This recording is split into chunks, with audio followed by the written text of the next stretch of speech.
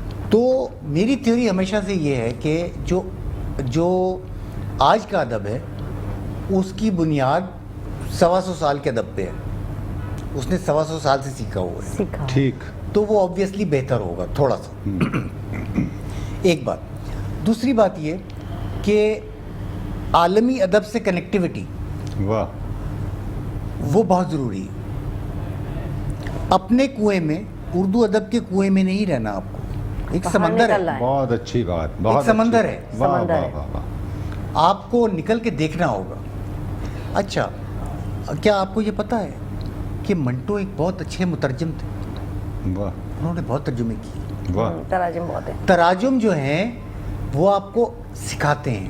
ایک تو ہے ایک پیس آف لٹریچر پڑھنا، ایک ہے اس کو اپنی زبان میں منتقل کرنا. ٹھیک. آپ زیادہ لرن کرتے ہیں ترجمہ کرنے سے. واہ.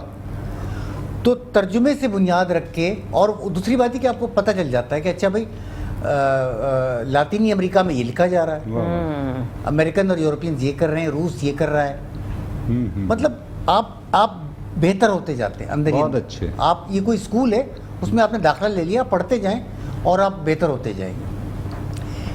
اب جو نئے لکھنے والے آ رہے ہیں ان میں سے کچھ کو میں نے دیکھا ہے، کچھ ہے بہت ہی promising. Kashif Raza is good, Rifaqat is very good, یہ Iqbal Khurshid is very good. مطلب یہ وہ لوگ ہیں پڑھتے. ان کے علاوہ ہیں ایسے بھی ہیں جو پڑھتے بہت ہیں اور لکھتے نہیں ہیں. واہ. اور بہت بڑی ایک فوج ہے، اور وہ لاہور میں بھی ہیں، لاہور میں، وہ پنڈی میں بھی ہیں، فیصل آباد میں ہیں، وہ گجرانوالے میں ہیں. اور وہ سب ایک دوسرے سے تبادلہ خیال بھی کرتے ہیں، ایک دوسرے کو بتاتے بھی کہ وہ پڑھو. مارکیز تو پڑھ چکے، اب بورخیز کو دیکھو، بہت اچھے. اب کنڈیرا کو دیکھو، اس نے کیا. اچھا، پھر نئے لوگوں کو دیکھو. تو کہنے کا مقصد یہ ہے کہ وہ جو چیز تخلیق کر رہے ہیں وہ شاید ان سے بہتر ہے جو اپنے ہی کمرے میں بند رہ کر ہم لوگوں نے تخلیق کی، یا ہمارے پریڈیسیسرز جو ہیں انہوں نے تخلیق کی. ان سے بہتر ہے کیونکہ ان کے زاویے مختلف ہیں، انسان کو دیکھنے کا طریقہ مختلف ہے، رویوں کا مشاہدہ کرنے کا طریقہ مختلف ہے. مطلب آپ لرن کرتے ہیں نا. تو یہ بہتر، یہ ایک اچھی بات ہے، پازیٹیو بات ہے. جو نیگیٹو بات ہے وہ یہ ہے کہ نیگیٹو کیا، ایک نقصان دہ بات ہے کہ ایکسپوجر نہیں ہے. نثر والے کا کوئی ایکسپوجر نہیں ہے، کوئی اس کو نہیں دیکھتا، کوئی اس کو نہیں سنتا. وہ اپنی چیز، اچھی چیز لکھی ہوئی پہنچائے کیسے لوگوں تک، پڑھنے والوں تک. ایکسپوجر نہیں. اور نثر کی یا فکشن کی نمائندگی کرنے کے لیے خود فکشن نگار موجود نہیں ہے مختلف پلیٹ فارمز پہ، کانفرنسز میں، اجتماعات میں، سیمینارز میں. فکشن نگار نہیں ہے موجود، بلکہ تنقید نگار موجود یا تبصرہ نگار موجود ہے. تو وہ جو لکھنے والا ہے خود جو کچھ اس نے لکھا اس کے بارے میں بتانے سے قاصر ہے، کیونکہ اس کو ایکسپوجر نہیں مل رہا. اور وہ چیزوں کو ڈیفینڈ کرنے سے قاصر ہے، وہ تنقید برداشت کرنے کے لیے رہ گیا ہے. اور اس پر بھی یہ کہا جاتا ہے بعض دفعہ کہ بھئی یہ تو ڈرتے ہیں لوگ نقادوں سے، تنقید نگاروں سے. تو اس لیے یہ اس کو اہمیت نہیں بے دیتے شک۔ بھائی یہ بات نہیں ہے، پرائرٹی وہی رہے گی جو ہے، تخلیق کار جو ہے میرے حساب سے وہ بنیادی پتھر ہے، وہاں سے سفر شروع ہوتا ہے، تو بہت یہ بنیادی چیز ہے، واہ بس یہ ذرا سی ایک حوصلہ شکن بات ہے، ورنہ نثر میں لکھا جا رہا ہے، فکشن بھی لکھا جا رہا ہے، ٹھیک لکھا جا رہا ہے، اور زمانے کی جیسی ترقی ہونی چاہیے ویسی ہی ہو رہی ہے۔ بہت اچھے۔ میں آپ سے سسٹر معلوم کرنا چاہوں گا کہ ہم اپنے شہر میں رہتے ہوئے یہ سوال میں قائم کرنا چاہتا ہوں کہ شہر کے تناظر میں ہم کسی بھی شاعر ادیب دانشور سے اردو کے مستقبل کے تعلق سے کہتے ہیں تو وہ یہ کہتا ہے کہ میں بہت تابناک اور بہت خوبصورت مستقبل دیکھ رہا ہوں۔ پہلے تو یہ کہ آپ اردو کا مستقبل کیا دیکھ رہی ہیں اور کیوں دیکھ رہی ہیں اچھا مستقبل؟ چونکہ میں اپنی میری کوئی رائے مستند نہیں ہے میرا خیال، اور لیکن میں کراچی میں تو کوئی اتنا مجھے کام ہوتے ہوئے دکھائی نہیں دے رہا کسی بھی صنف میں، خواہ وہ شاعری ہو خواہ وہ لٹریچر کے تعلق سے۔ یہ تمام خدمات میں وہ نہیں کہنا چاہتا، وہ سب جانتے ہیں کہ کہاں کام ہو رہا ہے، کہاں کتابیں پرنٹ ہو رہی ہیں۔ باغ دہل کہیے تو آپ نے اگر اجازت دی ہے تو میں یہ عرض کروں کہ میں یہ سمجھتا ہوں کہ اردو لٹریچر کے تعلق سے پنجاب سر فہرست کھڑا ہوا ہے، وہاں تخلیق کار بھی آ رہے ہیں، شاعرات بھی آ رہے ہیں، شاعر بھی آ رہے ہیں، افسانہ نگار، کہانی کار، ناول نگار، اور پھر ان سب کی چیزوں کے جو اشاعتی ادارے ہیں وہ بھی وہاں موجود ہیں۔ آپ دیکھیں کراچی سے 80% کتابیں جو شاعر وہ چھپاتا ہے وہ لاہور سے شائع ہو کر آ رہی ہیں۔ تو یہ آپ مجھے مختصر سا، ہم چونکہ پروگرام کے آخری مراحل میں، تو آپ کیا سمجھتے ہیں کہ مستقبل کے بارے میں آپ کیا دیکھتی ہیں، کیا سمجھتی ہیں؟ دیکھیں کراچی کی جو ادبی فضا ہے نا وہ منجمد ہے، چند جگہوں کے اوپر وہ بس ایک جیسے آرٹس کونسل ہے وہاں پہ مختلف تنظیمیں آ کے اپنے پروگرامز کر لیتی ہیں، اور تو کوئی آپ کو جگہ میسر ہی نہیں ہے۔ اب پنجاب کا حال یہ ہے کہ وہاں پہ انہوں نے جو ادارے ہیں نا، جو کالجز ہیں، جو اسکول ہیں، جو یونیورسٹیز ہیں وہاں کی، وہ اپنے شاعر اور ادیب کو بہت پرموٹ کرتے ہیں، جیسے اخلاق بھائی نے بتایا کہ تربیت۔ اور دوسری بات یہ کہ میری کتاب کسی بھی حوالے سے پنجاب پہنچی تھی، جو میری پہلی 15 میں اماں نامہ، اس کے اوپر 10-15 جگہ ریسرچ ہو گئی، اور کراچی والے مجھے پہچانتے بھی نہیں ہیں، بلکہ میں یہ کہوں گی یہ المیہ ہے، یعنی وہ جنہوں نے عمر لگا دی لکھنے میں، تو ہمیں تو پہچانتے نہیں، لیکن ایک کتاب، یا بلکہ میری یہ جو ماری آئی ہے، یہ دوسری کتاب جو ہے یہ افسانوں کا مجموعہ ہے، اس کو اوپر بھی ابھی مجھے کسی نے کانٹیکٹ کیا ہے کہ ہم ماری پہ ریسرچ کرنا چاہتے ہیں، نہ وہ مجھے جانتے ہیں نہ میں ان کو جانتے۔ بتائیے یہ پنجاب سے ہو رہا ہے، تو یہ تو میں آپ کو بتا رہی ہوں کراچی کی صورتحال کیا ہے کہ ہم اپنے بچے سے انگریزی میں بات کرتے ہیں، ہمارے بچے انگلش میڈیم اسکولز میں پڑھتے ہیں، بچے اسکول میں، ہم اپنے گھروں میں اب جو نئی لڑکیاں لڑکے ہیں وہ بچوں سے انگلش میں بات کرتے ہیں۔ ایسا نہیں ہونا چاہیے، بچوں کو گھر کے اندر، میرے بچے انگلش میڈیم میں پڑھتے تھے، لیکن بچوں کو میرا حکم یہ تھا کہ جی جب آپ گیٹ سے اندر داخل ہوں گے تو آپ مجھ سے انگریزی میں بات نہیں کریں گے، بہت اچھی، اور اس کے بعد یہ ماؤں کا کام ہے، اور پھر دوسرے جب وہ مجھ سے انگریزی میں بات کرتے تھے، میں بات اتنی تو انگریزی سمجھ لیتی تھی، لیکن میں دھیان ہی نہیں دیتی تھی، امی آپ سن نہیں رہی ہیں، میں نے کہا اردو میں بات کرو گے تو میں آپ کی بات سنوں گی، تو میرے بچے تو ماشاءاللہ میرے گھر میں اردو میں بات ہوتی ہے، بہت اچھے، اور بلکہ پڑھتے ہیں بچے میرے اردو بہت اچھا پڑھتے ہیں۔ بہت شکریہ، میں مخل ہو رہا ہوں آپ کی گفتگو میں، اور مجھے ایک بات آپ کی سماعتوں تک، دونوں مہمانان جو موجود ہیں ان کی سماعتوں تک منتقل کرنا چاہتا ہوں، اور وہ یہ کہ ہم جب بھی ایسی قداور شخصیات کو مدعو کرتے ہیں تو پروگرام ہمیشہ اس کا اختتام جو ہوتا ہے وہ ایک تشنگی پر ہوتا ہے، اور وقت کا بالکل بھی احساس نہیں ہوتا، اور وقت اپنے اختتامی مراحل میں ہیں، اور ہم یہ چاہیں گے کہ اختتام پر ہم خادم حسین کو زحمت دیں اور وہ کچھ اور کلام لے چلیں۔ اس سے قبل میں چاہوں گا کہ آپ دونوں احباب کا شکریہ ادا کروں چینل کی جانب سے کہ آپ لوگ تشریف لائے اور آپ نے علم سے لبریز گفتگو ہماری سماعتوں تک منتقل کی۔ بہت شکریہ، بہت شکریہ، آپ کے چینل کا بھی بہت شکریہ، بہت شکریہ۔ خادم صاحب،